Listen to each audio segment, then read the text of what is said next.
Open Homes, Mummy Not at Home, is presented by the Singapore International Festival of Arts, organized by Arts House Limited and commissioned by the National Arts Council. I left my marketing job in LaSalle 2 years ago to pursue my dream to become a full-time painter. Why? I was 48 then, so I was telling myself, if I don't do it now, when? A friend of mine asked me one day after drinking, he says, hey, what do you want to leave behind when you die? Morbid question, right? I told him, I want to leave good memories with friends, people that cross my path, that I cross path with. Because what's undead to me? Memories is undead. Memories. I mean, even if I die, memories that stays with my friend is undead. Okay, actually, I think in this world there's a lot of things that's undead. Like a good movie, Exorcist.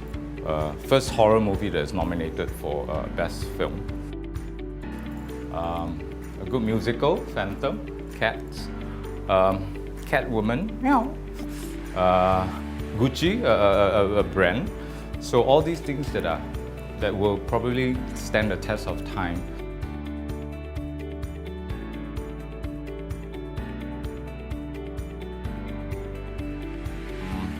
These are the people that to me, they are undead.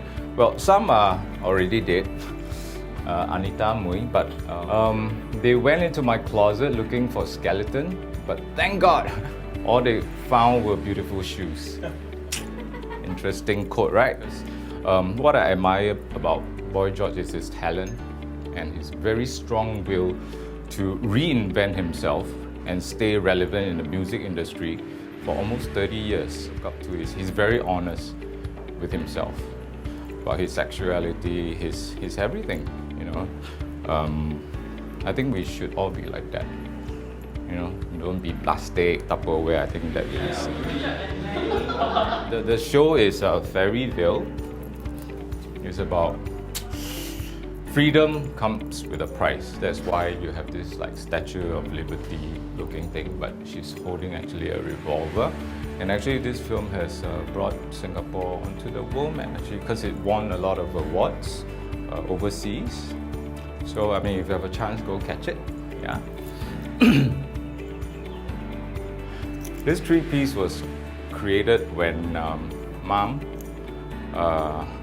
had dementia. This is how I interpret her brain, in her mind, her world. First, this is called despair, delight, and delirium. Why I use Christmas tree? Christmas tree represents festivity, happiness. So deep down inside Mommy, she's actually a very nice and very happy person. So I also use this artificial gemstone. Gemstones are very precious. Well, I think all Mommy are precious to us, right? Yeah.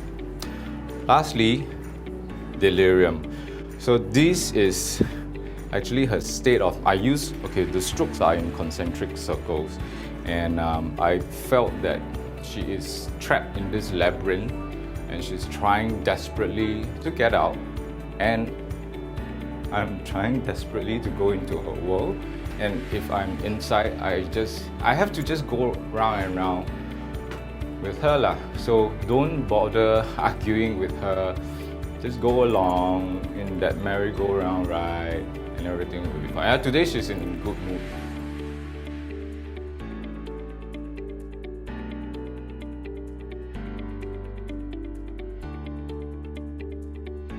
Jeremy Simpson says Ben & Jerry should totally do a cannabis edibles flavor, available wherever legal, of course. Thoughts on that? Makes sense to me. You know, combine your pleasures. Jerry's not so sure.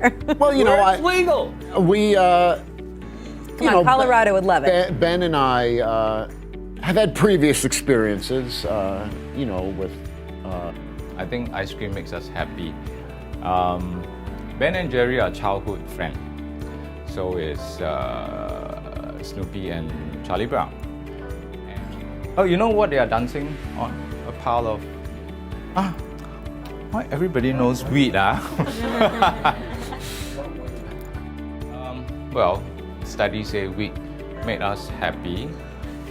I can vouch for that.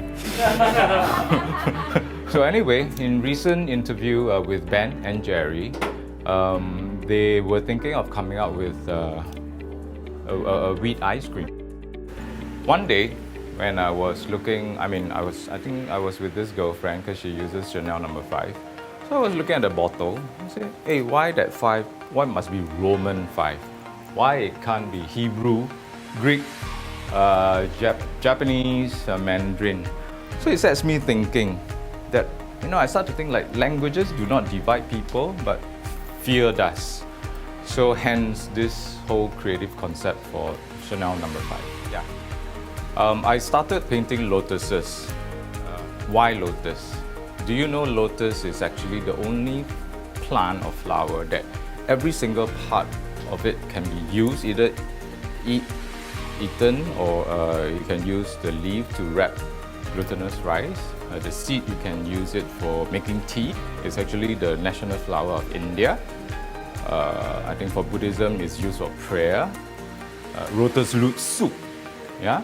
So but this piece, as you can see, one is in full bloom, one is not, and it represents across the board how parents will always look after their child. This will never change throughout time.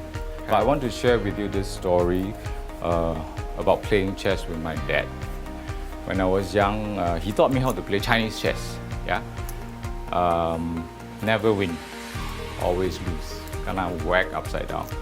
And he told me, you have to know and understand why the opponent make this move. So as the year goes by, you start to grow up, you start getting cynical, you start getting wary of people backstabbing you. So this instinct kind of come in and it works into the Chinese chess. So one day I finally won, but it was in a hospital with him, and that was the last game. My sir asked me to make him acha before because my ama used to make for him because I just wanted to share with him. I make pineapple. I just put rice vinegar and beef. I hope you like it.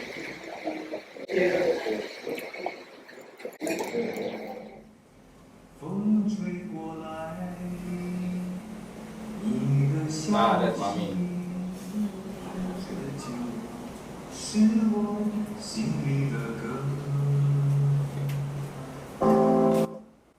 Alright, I think my message to all of you guys before I end this is, when your mom cooks something, make breakfast in the morning, dinner, ask you come back to eat, please eat it. Don't ask because you never know if you ever cook anymore. So please, yeah? So whatever I told you today, if it makes some sense to you, share it with your friends. Make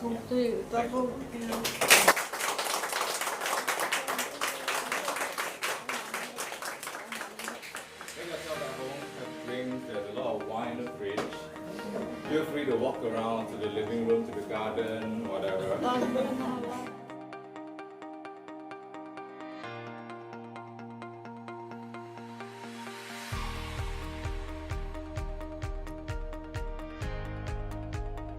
Well, one first thing, I thought his message about languages not dividing people, but actually fear that is a very valid thing because I speak a few languages and I don't feel like languages divide people. I mean, he's really trying his best, through his art. So it touched me a little bit. Thanks so much. Hi, I'm Marcus. I've been friends with Danny since uni days, so that's like 30 years. I'm very proud to say that he is one of the very few people I know who actually chased after his dream. Yes, I'm very proud of him for doing that and being successful at doing it. And he's so talented. This year's CIFA Open Homes is very intimate.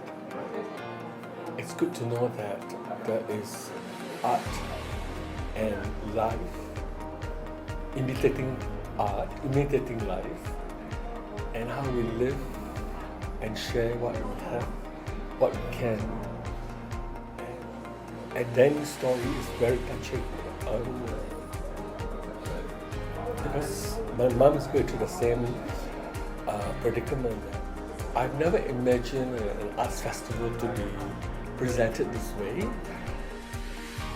was very heartfelt and a very personal account of Danny's journey, how he has to personally deal with the difficulty of dealing with a mother who went through dementia. It was also a visual feast because we were privileged to see all the lovely art pieces in the Tiffin Gallery. And what Danny said about making sure you eat the meal that your mother cooked for you, that also resonated because my late grandmother also cooked for us, for the family. So it's a very wonderful experience. So thank you so much, SIFA, for organizing this.